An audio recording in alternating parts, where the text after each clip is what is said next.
প্রিয় চাকরি প্রত্যাশী ভাই বোনেরা, আজকের আমি আপনাদের মাঝে শেয়ার করব যে কোন বইগুলো পড়ে আমি 18তম শিক্ষক নিবন্ধনে পিলি উত্তীর্ণ হয়েছিলাম। এছাড়াও আমি অন্যান্য যে চাকরি পরীক্ষায় প্রথমবারই উত্তীর্ণ হয়েছি, সে বইগুলো আপনাদের মাঝে শেয়ার করব। আপনারা আমাকে অনেকেই মেসেজ করেছেন যে আসলে কোন বইগুলো পড়লে আমরা চাকরি বাজারে ভালো করতে পারবো।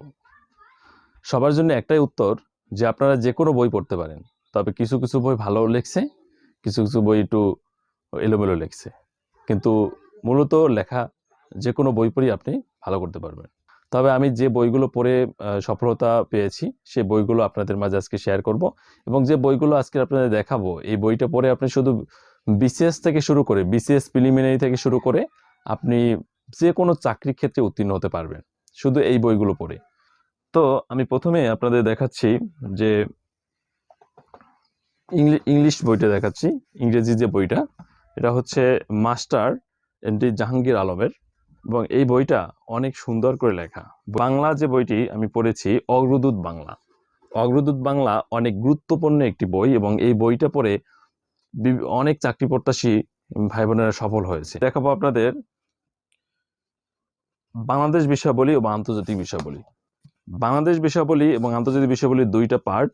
একটা হচ্ছে প্রথমে বাংলাদেশ বিষয়াবলী, এটা প্রথম অংশ, প্রথম খণ্ড। এটা আপনি MP3 জর্জ সিরিজ MP3 এই বইটি পড়তে পারেন।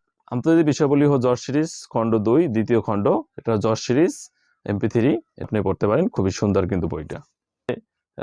একটি প্রিসেপ্টরস BCS প্রশ্ন ব্যাংক, এটা কিনে পড়তে পারেন। প্রিসেপ্টরস BCS প্রশ্ন ব্যাংক, এখানে আপনার যে BCS বিগত প্রশ্নগুলো রয়েছে সেই প্রশ্নগুলো খুব সুন্দরভাবে ব্যাখ্যা সহকারে দেওয়া আছে, এবং এই বইটা আমি খুবই ভালো মনে করেছি ইংলিশ লিটারেচারের জন্য। এই যে ইংলিশ লিটারেচারের জন্য যে ছোট্ট বইটা দেখতে পাচ্ছেন, এই বইটা কিন্তু খুবই গুরুত্বপূর্ণ একটি বই।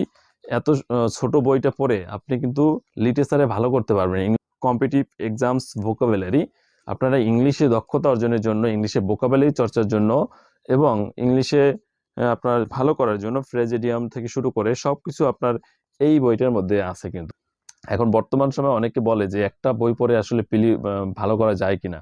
আপনারা ভালো করেই জানেন যে এবছর যে 19তম শিক্ষক নিবন্ধনে আপনার জেনারেল অংশে 100 নম্বর থাকবে, এবং সাবজেক্টিভ অংশে 100 নম্বর থাকবে, এই 200 নম্বর। এবং এই 200 নম্বরের উপরই মেরিট লিস্ট হবে, এবং এই 200 নম্বর যেহেতু মেরিট লিস্ট হবে, তাই এখানে আপনি যত সর্বোচ্চ মার্ক উঠাতে পারেন সেইটা হচ্ছে আপনার জন্য সেফ এবং ভালো হবে।